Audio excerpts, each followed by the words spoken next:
ନା ଫାଇନ ତ ନିଶ୍ଚିତ ମୁଁ ଦେବି। କେତେ ଟଙ୍କା ଫାଇନ ଦେଇପାରିବି କୁହନ୍ତୁ? ନାଇଁ ମୋ ପାଖରେ 70 ଟଙ୍କା ମୁଁ ବିକିଛି ଆଜ୍ଞା।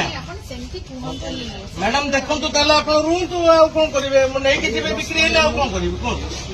ମୁଁ ଆଉ କଣ କରିବି? ଦେଖନ୍ତୁ ମ୍ୟାଡାମ ମତେ କ୍ଷମା କରନ୍ତୁ। ମୁଁ କହିଲି 9ଟାରେ ମୁଁ ଯାଇଥିଲି ବନ୍ଧୁ ଘରକୁ। ମୁଁ ଆସିଲି ଏବେ। ମୋ ପାଖ ଦୋକାନୀ ମାନଙ୍କୁ ପଚାରନ୍ତୁ। ମୋର ଯଦି ଆପଣ ବିଶ୍ୱାସ ହଉନି, ମୋ ସାଇଡରେ ଲୁଗା ଦୋକାନଟା ଅଛି ତାକୁ ବିଶ୍ୱାସ କରନ୍ତୁ।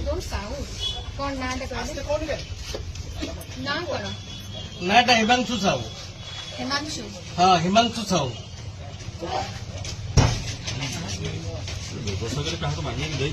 ନା ମୋ ପାଖରେ ନାହିଁ ପରା। ମୁଁ କିଏ ଦେବ? ମାଗିକି ଦଉନ ତୁ ଆର୍ଗୁମେଣ୍ଟ କାହିଁ କରୁଛୁ? ନକଳ ଚରଣ ସାହୁ। ପଶିଗଲା ତ